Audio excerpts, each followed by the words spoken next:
জন্য যে দোয়া মাহফিলের আয়োজন করা হয়েছে, আমি এদেরকে কৃতজ্ঞতা জানাই যে তাদের সতীর্থ সহকর্মীদের ভুলতে না তো কমপক্ষে একদিন তাদের নিয়ে আলোচনা করলেও অনেকদিন মনের মধ্যে এটা অনুরণন অনেকদিন সে জেগে থাকে। শফির বাড়ি বাবু সে কত পর্যায়ে নেতৃত্ব দিয়েছে ছাত্রদলে হচ্ছে রাজনীতির হাতে খড়ি। ঢাকা বিশ্ববিদ্যালয়ে একেবারে তিলে তিলে সে কেন্দ্রীয় কমিটির সাধারণ সম্পাদক হয়েছে। ঢাকা কলেজ থেকে যার শুরু, এরপরে জাতীয় রাজনীতি করতে গিয়ে স্বেচ্ছাসেবক দল। তো এর মধ্যে তো অনেক, শুধু তার আমরা পদবিটা বলি, কিন্তু এর পেছনে যে তার যে শ্রম, তার যে সাধনা, এটার কথা আলোচনা হয়েছে। অনেকেই নানি করেছে, সোহেল করেছে, সবাই আলোচনা করেছে। আমরা তার ব্যক্তিগত আচার আচরণের কথাও বলেছি। কিন্তু আজকের বিএনপি তো এই পর্যায়ে কিভাবে আসবে?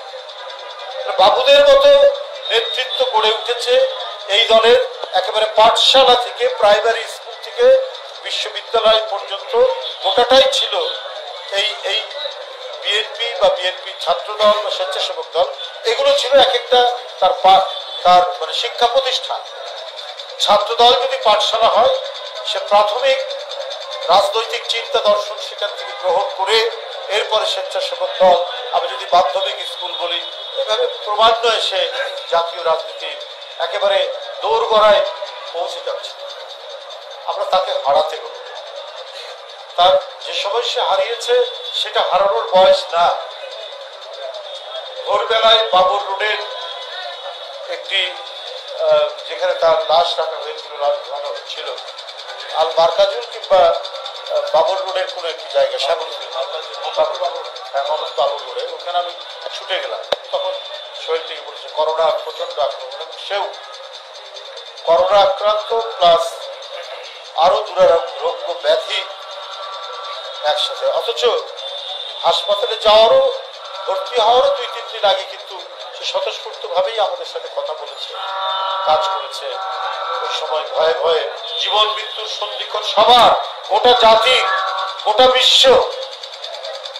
ইটালির প্রধানমন্ত্রী বলছে আমি এখন আকাশের দিকে তাকিয়ে আছি, যারা জ্ঞানে বিজ্ঞানে এত উন্নত তারাও পরাজিত সেই ভাইরাসের কাছে। সেটাতেই আক্রান্ত হলো বাবু এবং আমাদেরকে হারাতে হলো। সবার মতো আমিও তাই বলি যে কখনোই আমি তার যে কোনো আচরণ এবং তার কথাবার্তার মধ্যে অসম্মানজনক কিছু পাই। অনেকের সময় অনেকের মধ্যে উগ্র আবেগ থাকে, in this power of the moment, উত্তেজনার মুহূর্তে অনেক কিছু করে ফেলে। কিন্তু তার দেখেছি ধীর স্থির একটি স্বভাব। প্রচন্ড উত্তেজনার মুহূর্তেও সে তার ধীর শক্তি এতই প্রবল ছিল যে সেটা দিয়েই সে ম্যানেজ করতে পারে, সামাল দিতে পারে। ছোটদের প্রতি অসীম মমতা এবং বড়দের প্রতি সম্মান বোধ, এই দুইটার সমন্বয়ে তার একটি নেতৃত্ব স্থায়ী রূপ লাভ করছিল। এই মুহূর্তে সে পৃথিবী থেকে বিদায়। বেঁচে থাকলে আমরা তার কাছ থেকে আরো কিছু পেতাম, আমরা তাদের কাছে আরো কিছু জানতাম। বাবু তো শুধু স্বেচ্ছাসেবক দলের নেতা নয়, বাবু তো ছাত্র দলের একজন বড় নেতা ছিল, সেটাই নয়। বাবু হারানো মানে জাতীয়তাবাদী শক্তির একটা পিলার আমরা হারালাম। ও থাকলে আমাদের শুধু বিএনপি নয়, এই দেশের যে জাতীয়তাবাদী শক্তি, তাকে সমৃদ্ধ করা, তাকে শক্তিশালী করার ক্ষেত্রে আমরা তার কাছ থেকে আরো বেশি শ্রম, পরামর্শ, নেতৃত্ব আমরা গ্রহণ করতে পারি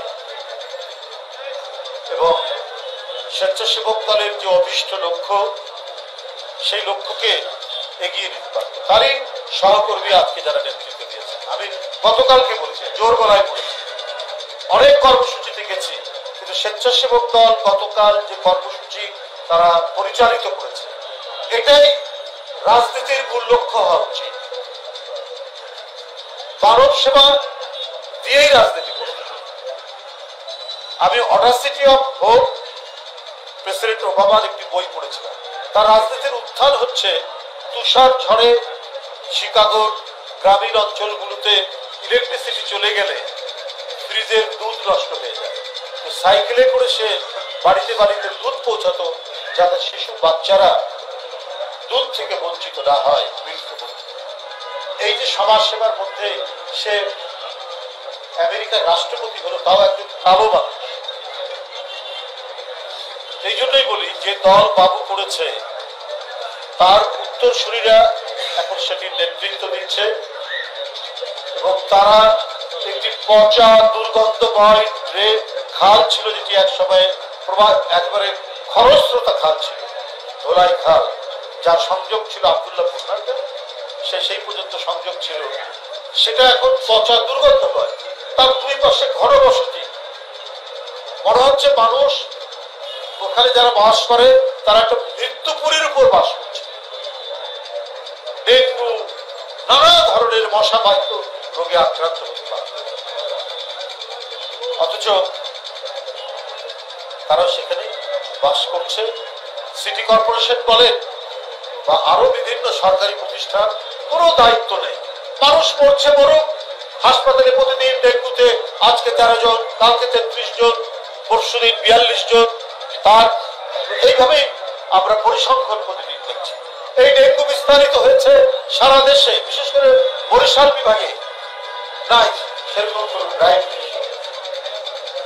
যেখান থেকে উৎস সেগুলো ঠিক না করে শেখ হাসিনার মতো শুধু বাজে টাকা নিয়ে আসা, ওষুধ কেনা, কিন্তু সেই ওষুধ আর গোডাউনে নেই, আছে হচ্ছে মেয়র তাপসের ব্যক্তিগত সরঞ্জামাদি। এডিস মশা মারার ওষুধের কথা বলে বাজেট ঠিকই ছিল, সেই বাজেটের টাকা চলে যাচ্ছে অন্য খাতে, গোডাউনও করা হয়েছে, গোডাউনে ওষুধ নেই। তো সেইটা আজকের এই পরিবর্তিত পরিস্থিতি, এই 1400-1500 ছেলে ছাত্র জনতার আত্মদানের মধ্যে দিয়ে আমরা যে প্রশাসন মানুষ প্রত্যাশা করেছি, গতিশীল প্রশাসন, সেই প্রশাসন নেই, সেই কাজগুলো হচ্ছে না। মানব সেবার বৃহত্তম দায়িত্ব নিয়ে অন্তর্বর্তীকালীন সরকার কাজ করবেন। আর গণতন্ত্র যাতে আর কখনোই বিঘ্নিত না হয়, রাস্তার মধ্যে মুখ থুবড়ে না পড়ে, তার জন্য যে সংস্কারগুলো করা দরকার, সেই সংস্কারের প্রতি সম্মতি সবাই তো জানিয়েছে। এই নিয়ে তো আর কথা বলার দরকার নেই। কিন্তু এইটার কথা বলে, এটার ধোয়া তুলে নির্বাচনকে প্রলম্বিত করা গণতন্ত্রের যদি মুখ্য উদ্দেশ্য হয়, তাহলে নির্বাচন বিলম্বিত হবে কেন? প্রশাসন কেন নির্বিকার? আজকে প্রায় এআই এর মাধ্যমে নানা কথা প্রচার করা হচ্ছে নানাভাবে। কয়েকটি রাজনৈতিক দল, বিএনপি রাজনৈতিক দল, তারা একেবারে ফান্ড তৈরি করে এই ব্যাপারে নিয়োজিত করেছে। কিন্তু আস্তে আস্তে তো থলের বিড়াল বেরোচ্ছে। যারা এতদিন অট্টহাসি দিয়েছে তারা দেখছি ছবিতে, আজকের ছবিতে মুখ ঢেকে ঢেকে সব যখন ধরে নিয়ে যাচ্ছে তারা যাচ্ছে। তো এগুলো কাউকে বলতে হয়, বলবে যারা অন্যায় করছে তাদেরকে ধরুক, পুলিশ প্রশাসন কাজ করুক নিরপেক্ষভাবে। পুলিশ প্রশাসন আমরা বলার পরেও চাঁদাবাজদেরকে ধরে না, আমরা বলার পরেও দখলদারকে ধরে না। কেমন যেন একটা ঢিলেঢালা ভাব, কেমন যেন একটা ইতস্তত ভাব। কেন? এ ব্যাপারে দল থেকে বারবার বলা হয়েছে আপনারা করবেন না কেন? আপনারা তো রাজনৈতিক দল করে না। আবার বিএনপির নামে যদি কেউ অন্যায় করে, যাদের অপকর্ম করে, আমরা ঢালাও ভাবে বলেছি যে আনুষ্ঠানিক ভাবে কেউ বলার আগে এটা পুলিশ যদি জানতে পারে তারা ব্যবস্থা নিয়ে কেউ এই ব্যাপারে আপনাদেরকে কোন ধরনের তদবির করবে না, সে যাই বলুক না। তবে হ্যাঁ, অন্যায় যেন না। অনেক সময় এটাও দেখি যে পুলিশ নানা ইন্টারেস্টে অনেক ভালো মানুষকেও ফাঁসায়, এটা এই বাংলাদেশেই ভুরুভুরি দৃষ্টান্ত, সেই কাজ করবেন না। কিন্তু কেউ দোকানে গিয়ে হুমকি দিচ্ছে চাঁদার জন্য, কেউ বলছে এখানে ফলের দোকান। আমি জানতে পারলাম যে বিএনপির নামধারী ওর চেহারা দেখেও আমার মনে হয় এই রাজধানীর একটি এলাকায় যে ফল বিক্রি করে, সে ফলের দোকানের কাছ থেকে গিয়ে চাঁদা চাচ্ছে যে আমাদের মাসে দিতে হবে, প্রতিদিন এটা দিতে হবে। আমি গিয়ে সেখানে দাঁড়ালাম, বললাম যদি কেউ এসে বলে তা আমাকে বলবেন এই হচ্ছে আমার ঠিকানা। ফলের দোকানটা চিনেছে, তারপর বলছে এরপরে এসেছে যে না আপনার কথা শুনে এরপরে আসুন। যদি আমাদের উপস্থিতিতে যদি এই কাজটা হয়, পুলিশ প্রশাসন যদি প্রত্যেকটা ব্যবসা কেন্দ্র, মার্কেট, সুপার মার্কেট প্রত্যেকটি জায়গায় গিয়ে বলে যে যে চাঁদাবাজ আসবে তাদের সাথে সাথে খবর দেবে, আমরা তাদেরকে ধরবো, তার রাজনৈতিক পরিচয় যাই থাকবে না। এটাই হওয়া দরকার, এটাই হওয়া সরকার।